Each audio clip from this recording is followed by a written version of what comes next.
very bold exposition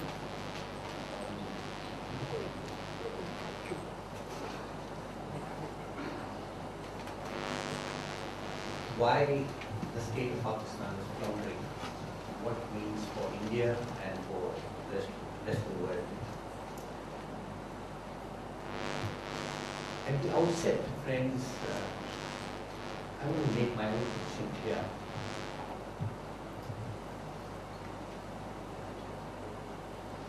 We in India are not enemies of Pakistan. We don't see ourselves, the vast majority of people in India don't see themselves as enemies of Pakistan. We are deeply concerned at what is happening in Pakistan, and we have more perhaps than any other country in the world have deepest empathy for the people of Pakistan, and we strongly wish that our neighbor, who is more than a neighbor, in fact, Pakistan is our civilizational integral part of our civilization, our synthetic civilization, which is multi-faith, which is tolerant. And therefore, I want to begin by stating this very clearly, that this is the time when we in India should really think of how to help Pakistan.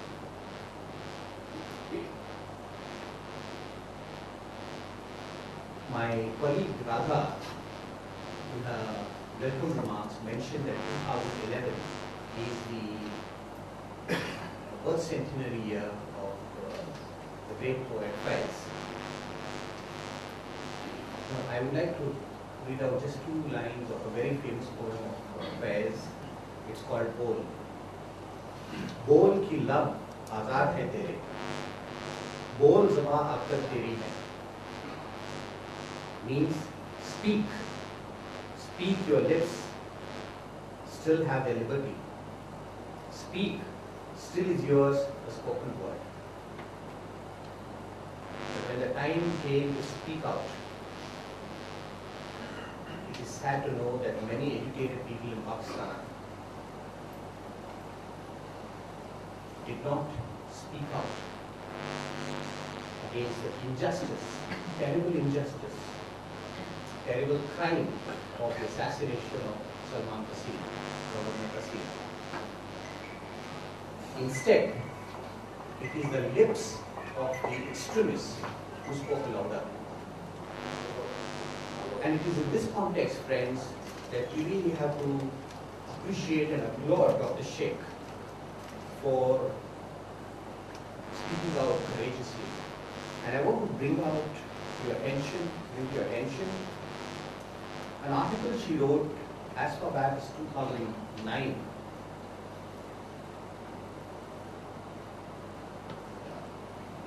Where she says, it's an article that she wrote in Independent of London, there is now an almost fateful inevitability that a major terrorist attack in the United Kingdom will carry a Pakistani footprint, or Pakistani imprint.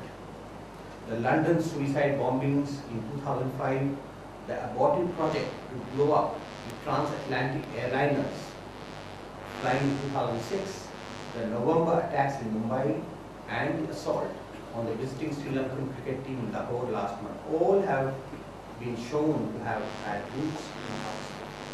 To say this, it requires courage. So we are really privileged to have Dr. Shaikh in our midst. I will begin the conversation by referring to something that you said.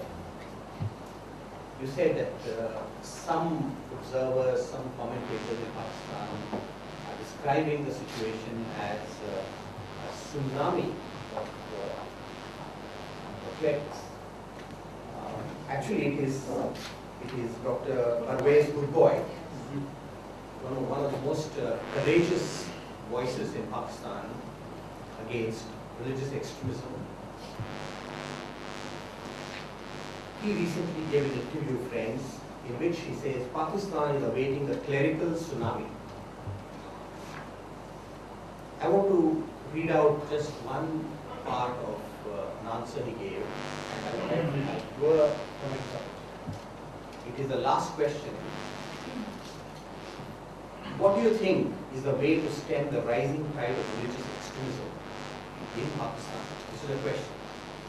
And Dr. Parvez Budboy, who is a very famous nuclear scientist, he teaches at Quaid-e-Azam University in Islamabad. Dr. Budboy says, if you want the truth, the answer is nothing. We cannot do anything. Our booze is cooked. Sometimes there is no way to extinguish a forest fire until it burns itself out. Ultimately, there will be nothing left to burn. But well before the last liberal is shot or silenced, the mullahs will be gunning for each other in a big way. The mullahs will be gunning for each other in a big way. Mullah-inspired bombers have already started blowing up shrines and mosques of the opposite sect. So, I want to ask you, Dr. Shaikh, because you also posed the question in your initial remarks, what is the way forward? Do you think that this is the way forward? But let me just respond at several levels, and with your permission, let me also respond to some of your earlier comments. Thank you for picking me out as one of the voices of courage, but I think I should say that there are many people in Pakistan. They are a minority. There are many people in Pakistan who think and who believe much of what I have said today. But there is a climate of fear in Pakistan now, which means that those who might share my views find it difficult to speak out openly. And for that, I feel we must not judge them. I am sitting abroad in a fairly privileged position from where, you know, I can hold forth, as it were. But my own position is far less vulnerable than many of those who have to endure threats to their lives on a daily basis in Pakistan. As far as Dr. Woodboy is concerned, well, I mean, obviously there is a great deal that he says with which I agree. I think it is also in this interview that he is asked, you know, what do you think, you know, how can Pakistan be saved? And he says, only a miracle can save us now. But of course that means that you have to be a believer. And if you're not a believer or a believer in miracles, then you're in deep trouble. And of course that leaves, you know, many of us, like Dr. Woodboy and myself, you know, in rather an awkward position, because it would be just so much easier to go off and pray in a corner and just hope, you know, for salvation. That's not going to happen. His point about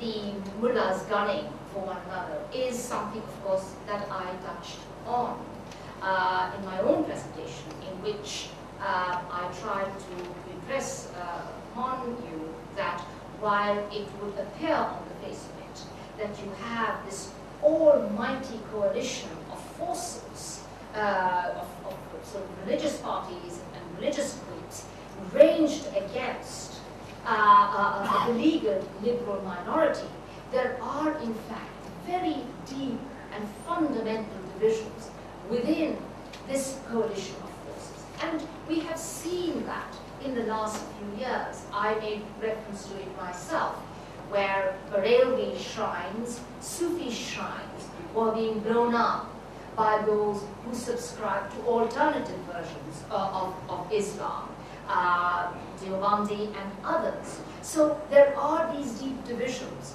within this broad coalition of forces. And as Pervez says, there is a real danger that they will consume each other, but in the process could inflict such damage on the state of Pakistan that there may be nothing after that for us to salvage. And I think that's where the real risk is. But I also want to add to that, is that for better or for worse, Pakistan isn't just any country. It's now regarded as what analysts like to describe as a pivotal state. What happens in Pakistan will affect us all. Pakistan will not be allowed to sink. The United States and the international community are heavily invested in Pakistan. I touched upon that in my own presentation. Now, the fact that Pakistan is not being able to deliver and the returns and dividends have not turned out to be quite what the international community expects is, of course, a different matter. But the stakes are so high. And of course, Pakistan's governing classes know this. And I would say that for those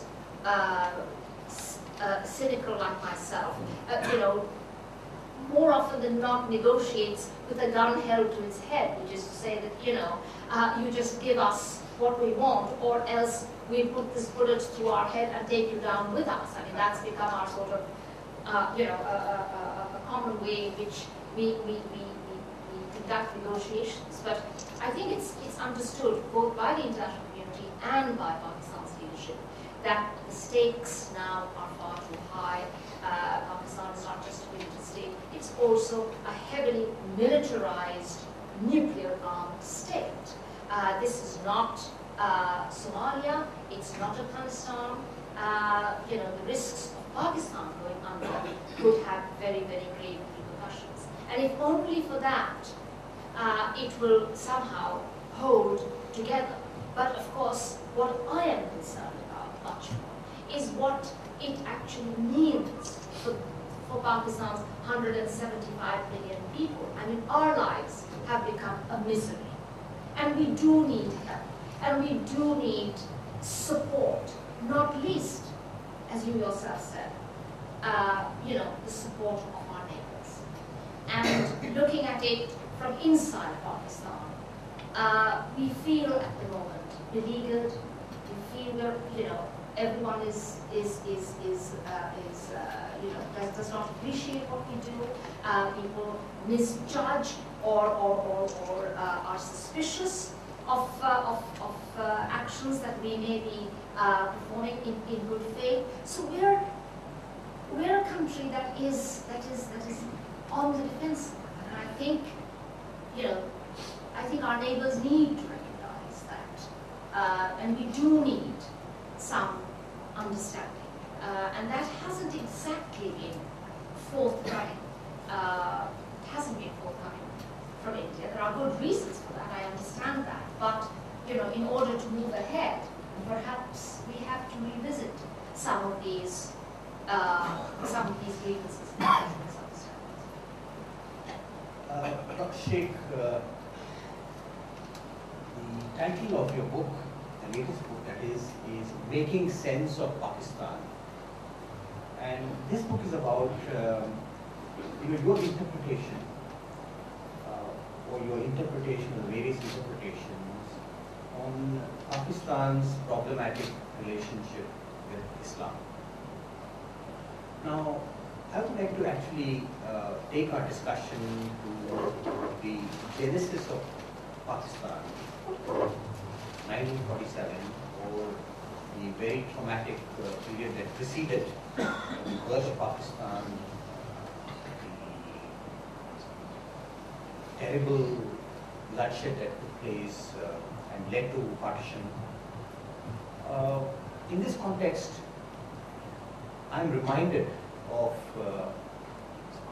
something that one of our distinguished journalists and writers, M.J. Akbar, in his latest book, Tinder Box, The Past and Future of Pakistan, he says that although Muhammad Ali Jinnah was, or is considered the father of Pakistan, there was also godfather, grandfather of Pakistan.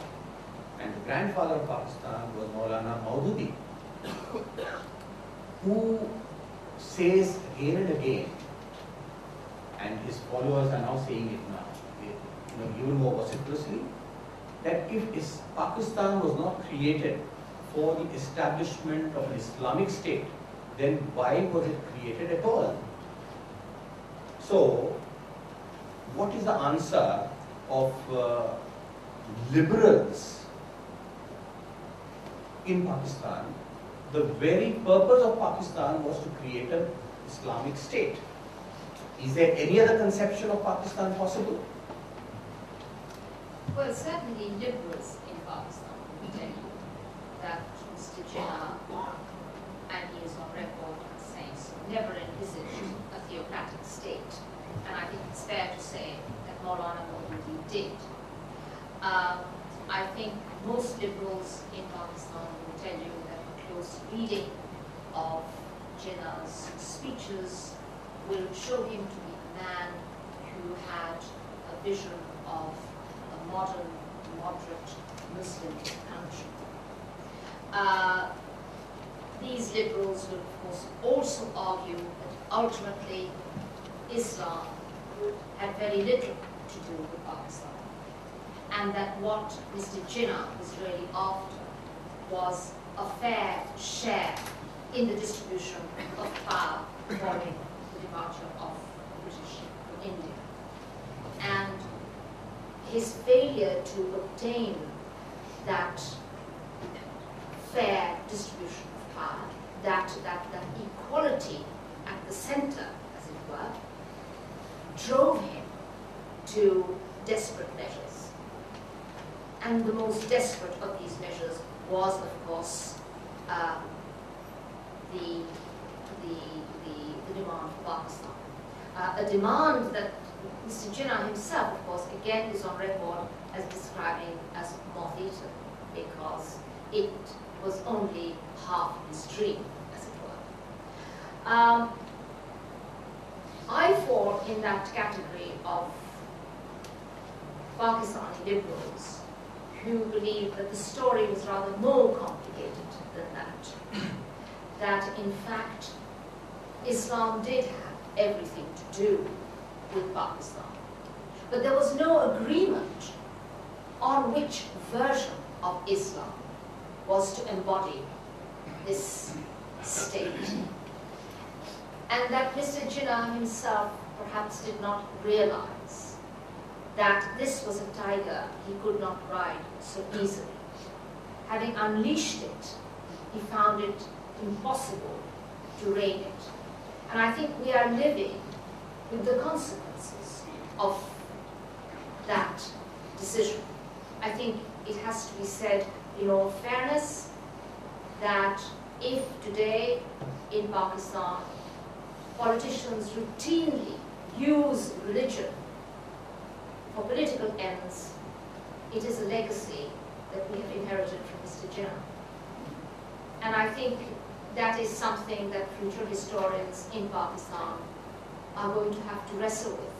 These are very uncomfortable and unpalatable truths.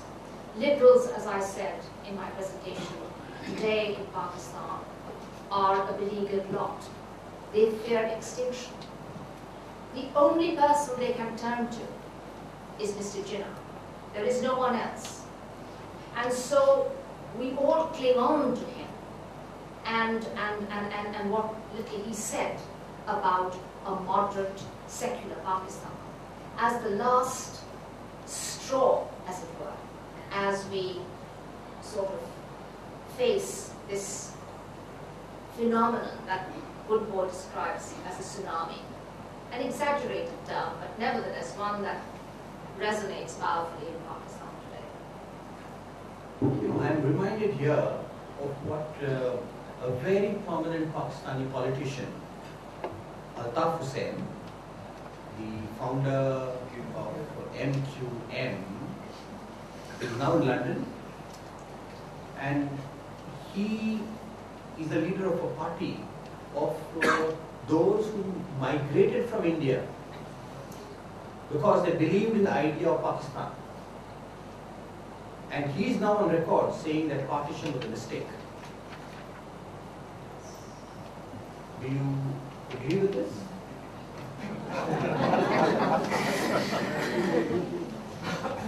Well, you know, I've been asked this question many times. I mean, does it really matter? The point is, Pakistan now exists. I think it is extremely unlikely that it will cease to exist. I think it is even more unlikely that it will be reintegrated into India. Pakistan is there. And, you know, we have to confront this situation. I think, you know, there could be any number of happier outcomes in 1947. But as I said, that is neither here nor there. Mr. Altaf Hussein's statement, of course, has much to do with the fact that his particular ethnic group, or the ethnic group that he claims to represent, the so-called Urdu-speaking Muhajirs who migrated from India to Pakistan, and until at least the late 1960s, held coveted positions in government and the economy, had steadily to relinquish those positions by the early 1970s with the rise of ethno-nationalism, particularly Sindhi nationalism, encouraged by Zulfikar Ali Bhutto, who introduced a raft of measures which positively discriminated in favor of those of Pakistan's ethnic minorities that he believed had had a raw deal. That, of course, meant that the so-called Urdu-speaking Muhajirs no longer enjoyed the kind of perks that they were accustomed to. And I think one has to take that as the background against which Mr. Altaf Hussain now feels that perhaps it was a bad idea to go for partition. If his particular party and his particular ethnic group had continued in their dominant position, I doubt that he would have said the same. But we'll see.